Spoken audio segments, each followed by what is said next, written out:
Are City back to their title challenging best, or was it only Wolves? In today's post-match analysis video, I'm going to explore how City were able to dominate Wolves' midfield in particular, and how they were able to survive without Rodri. First thing is first, how did both sides set up? Wolves wasn't too much of a surprise. This was basically how we all thought they were going to play, a 3-4-3 or more of a 5-4-1, depending on how deep they wanted to defend. City, on the other hand, was really, really interesting. Surprise start for some, for Rico Lewis. I am one of those some. In fact, I really thought the Núñez was going to start. But the good thing is, from a Nobbins perspective, is that what we saw from City was the in-possession and out-of-possession structure that I really think is going to give us the best chance to challenge for the title. Off-ball, it was the 4-3-3 that I have been yearning for, and in possession, what happened for the most part was Reijnders advanced, Bernardo advanced, Lewis slotted in alongside Nico, and Aït-Nouri also inverted alongside Nico. So I really thought Aït-Nouri would have been more of a width holder in this game, with Doku coming in centrally. However, Aït-Nouri did what we all know he can do and inverted into midfield. And Lewis's positioning in the match in particular was quite fascinating to watch. Sadly, I don't have the time to touch on every single player. I've got to pick my battles here. I'm going to be focusing on Reijnders and Nico in particular. This was the passing network for the match. You can see there is that 2-3-5 shape there. So technically the front five was Doku, Bernardo, Haaland, Reijnders, and Oscar Bob. However, there were times where Lewis would join that front five. There were times, as here, where Lewis played more of a quarterback and dropped between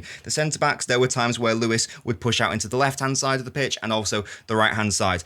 To me, it's really important that we don't lose a player like Rico Lewis, who has this tactical and positional fluidity and flexibility. He's been described as a Swiss Army knife of a footballer, and I don't know why we would want to get rid of that. It doesn't have to be our starting right back, but he can certainly be an option there, and he allows City to play this 2-3 shape without Núñez on the pitch, because if Núñez was here, the only way you could make this shape is with Núñez pushing up. If Núñez is absent, and Lewis is absent, then we simply cannot do the shape that worked so well against Wolves and at times in the Club World Cup as well. The midfield was always going to be the main source of joy for City in this match. That's what I outlined in my tactical preview video, and that was indeed the case. The wings weren't neglected. We'll touch on the left wing towards the end of the video. Vast majority of City's joy came through the centre. Now, why was that? It was because of the wonderful work of Reijnders, obviously the man of the match, but also Nico Gonzalez, who is not a defensive midfielder, is not a six, but he did a very good job against Wolves in that makeshift role, a role that he is still learning and getting better at. He's a 6'8 hybrid, a natural 8, can play as a 6, needs to get better at it, but based on this evidence, based on the little evidence we have so far, he does seem to be improving in that role. Losing Rodri meant that City lost not only their passing creativity from deep, but also, as I say, just the ability to advance safely, securely up the pitch. They lost the ability to take those risks. They lost the confidence to take those risks as well. I didn't think I would ever say this ever. Nico dribbled more than Doku against Wolves. Really weird. We'll get on to Doku in a moment. Didn't have the best game. However, there is no doubting that Nico's progression, carrying through the centre of the pitch, was absolutely vital, getting City up that pitch and into some dangerous areas. As I say, he completed 5 take-ons and 5 of them were successful, more than doubling what he was averaging over the last 5 matches. Absolutely insane from Nico Gonzalez. Once again, just look at all of these lovely offensive actions. Look at all the progressive carrying, the progressive passing, and also the defensive actions as well. He was absolutely vital to securing and anchoring Manchester City's midfield. Even as early as 30 seconds in, something as really simple as that. I'm just really liking the development in Nico's defensive midfield play. Diaz is on the ball, and Nico does what every single good defensive midfielder does. He scans his surroundings, so he knows exactly what is going to be ahead of him when he's potentially receiving that ball. He makes himself available for Diaz, scans one more time as the ball is coming into him, so he knows that he's got enough time to take a touch there. The Wolves player thinks he can get a jump on him, engages in the press. Nico says, haha, good one. I knew you were coming. I already had this move planned in my head, and he surges forward. He gets City up the pitch, bypasses that Wolves press. That doesn't lead to anything, but it's an example of how Nico was able to get City up the pitch over and over and over again in the match. And he combines that with defensive awareness, Nico Gonzalez. This move has the potential to be a dangerous counterattack for Wolves. Nico reads the danger, and Wolves, once again, they're not willing to give up this fight. They counter-press. 3 Wolves players surround him.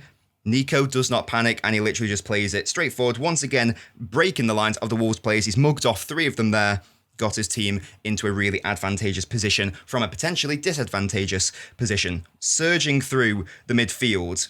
It seems like a really basic thing, but City lost that confidence last season. They knew that if they took risks like these, big chances were they weren't going to get the ball back via the counter-press because the pressing was so poor.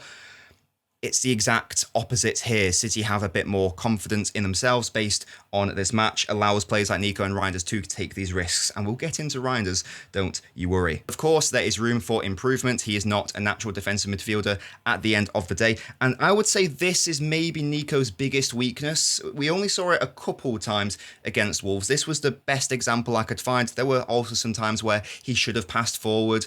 He sold Reijnders a little bit short at times. They're obviously still developing a relationship with one another. Here, though, I don't know if Nico needs to stand this close to Aït-Nouri here, Aït-Nouri being the left central midfielder. I don't know if he needs to be that close to him. I feel like if he was actually positioned more like here, it would be better. There's no need to congest and be attracted to the ball like that. And it nearly leads to a dangerous situation for Wolves. So when I first watched this, I thought it was a poor pass by Doku, but when I watched it back again, I felt like actually maybe Nico's positioning was certainly confusing Aït-Nouri, maybe even Doku, but either way, it's not optimal. So Doku plays the ball, and Aït-Nouri, I think Aït-Nouri thinks that the ball is for Nico. He thinks, right, well, he's really close to me, therefore Nico must be wanting the ball here. So he sort of half leaves it, expecting Nico to engage towards it, but Nico thinks the opposite. He thinks that Aït-Nouri is going for the ball, so Nico's not even looking. He's scanning, he's looking elsewhere. Aït-Nouri panics, realises, oh my goodness, I've got to actually do something here. Thankfully, Aït-Nouri, who was amazing defensively yesterday, by the way. Oh, but Nobbins, he can't defend. Ha ha ha. You've not watched my analysis video on Aït-Nouri. You're a fraud. Aït-Nouri does really well to recover and win back possession. That's a little critique of Nico, and that's going to come with time. That's going to come with coaching, and there is no better manager, there's no better coach to coach a La Masia graduate converting into a defensive midfielder than Pep Guardiola himself, so he's hopefully in safe hands. And just overall, once again, before we get into Reijnders, I felt like that midfield gave City a lot of security out of possession, and their pressing work was just so much better than what we saw a lot last season. Bob at the right wing could have done a whole video about Oscar Bob and how brilliant he was. Pep said many times how wonderful he is off the ball, in respect of his defensive work and accelerations and pressing. Here, he forces an error. It's not particularly good by Wolves, but nevertheless, Reijnders is there to pick up the pieces. Bob's touch isn't great. It's a tricky ball, in fairness. Wolves surround Bob. They win it back, but then again, it's something that we didn't see last season. Nico steps up, realises he can actually get ahead of the Wolves player here. He can actually take advantage. He does so. He outmuscles him. He wins the tackle. City are advancing up the pitch. That was just missing and absent last season. We simply did not have the legs or the pressing intelligence or the pressing awareness to play like this. Reijnders was absolutely wonderful. I'm just going to go back to the lineup for a moment, because what I liked the most about Reijnders' performance yesterday wasn't even necessarily related to his performance. It was actually to do with where Guardiola stationed him on the pitch. The vast majority of City fans' predicted 11s or starting 11s or ideal 11s would have had Reijnders left of centre. And that makes complete sense because for Milan, he tended to play left of centre with Fofana right of centre. However, for my personal starting 11s and what I really want to see this City side turn into, and this is very promising signs from my perspective, Reijnders is so good with his weak foot. The second goal for City, perfect example of that. He's so good with his weak foot that it doesn't really matter if you play him off left of centre or right of centre. And in fact, when I was watching him for Milan, I actually preferred quite a lot of his performances out on that right side, also for the Netherlands as well. Ultimately, it doesn't matter, but this is another brilliant tactical tool. You can play him on the right, you can play him on the left, you can play him deeper on the right, deeper on the left, advance on the left, advance on the right. It doesn't really matter. So it gives City a totally different offensive tactical dimension. And that relationship with Oscar Bob in particular was sensational against Wolves. What I'm going to show you is just really basic, like sort of 1-2, I pass you the ball, I make the underlapping run, pass a move, you pass back to me. But City's midfielders last season simply did not have like the legs to do this, like on a consistent basis. So having Reijnders here, once again, it looks quite simple, but we lacked a lot of the simple things last season. So this matters. The City are able to get back to just doing the basics right. And that sounds really basic, but it is that simple. So Reijnders plays it to Bob, and he just carries on his run. He knows that Bob is going to be smart enough to identify his run and play it to him, and indeed he does. Doesn't lead to anything, but the point is City get in behind the Wolves' defensive five. Receives it here from Bob after some sensational dribbling, and this is actually foreshadowing the first goal for City, because Reijnders realises that he's got a man on here, wanted to take the ball off him, obviously, so he just dummies, he shimmies, he gets away from his two markers. The ball isn't particularly good, but again, that was a big warning sign for Wolves. You are dealing with a player here in Reijnders who can go either way because of that relative lack of angle bias. He's not as accomplished in the weak foot as Shirky, but it is still good enough where it's not a detriment him playing off the right or the left. In fact, it might be beneficial to play off the right in respect of the dribbling that we saw against Wolves especially. And here is the opening goal. This is, I believe, his most impressive bit of work in the entire game, more impressive than his assist and goal, I would argue. It looks like he's losing control of the ball at this point, and I think that's why the Wolves midfielder steps up and thinks that he's able to reclaim it from Reijnders. However, he just absolutely ghosts him, similar to what Nico was doing earlier, where he was just like pushing up the pitch. Reijnders takes the impetus to be brave, to be courageous, and just think, look, if I lose it here, I know I've got Nico and Stones covering me. It's fine. I can take this risk. Absolutely. Didn't have that last season. The little dink is ridiculous into Rico Lewis, touching on the positioning from Lewis earlier. He was deeper. Now he's a bit more advanced, attacking those pockets. It was a really lovely, fluid team goal by City, and my favourite goal of the bunch. And just one more example where Reijnders is linking up with Bob down that right side is obviously that third goal. Really lovely play by Trafford. Once again, could have done the whole video on how good he was. Burst into that right half space. Really simple pass and move with Bob. Gives it to Bob, points, says, please pass it to me here. He's a box-to-box player. This is his bread and butter. He continues the run.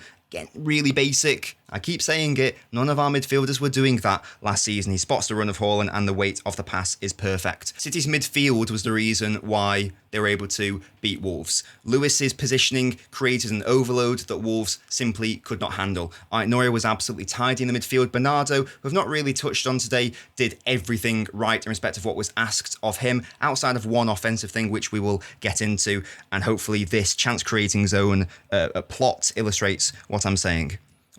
All of City's joy offensively, as I say, came down the middle or the right in particular. And again, Bob, Reijnders, Rico Lewis, all those players, the combinations therein, that's why it worked so well. The left side was a little bit undercooked in relative terms. Doku did not have a particularly good individual game.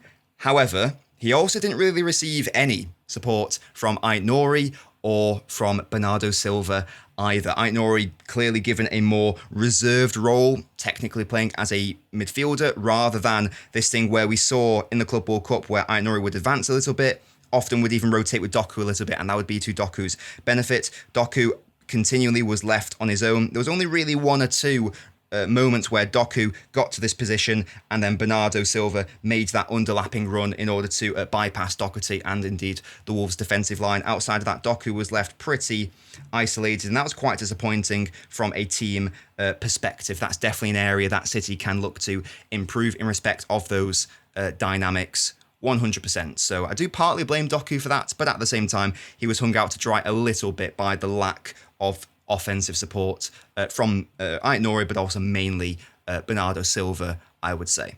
That was the analysis video, guys. Really hope you did enjoy it. Hopefully, I can keep doing these after every single City match. They do take a bit of time to make, so thank you very much for your patience. Hopefully, you were able to get some value out of it. Make sure that you subscribe so you don't miss another video. Leave a like on the video because it's free and it helps. I'll catch you next time.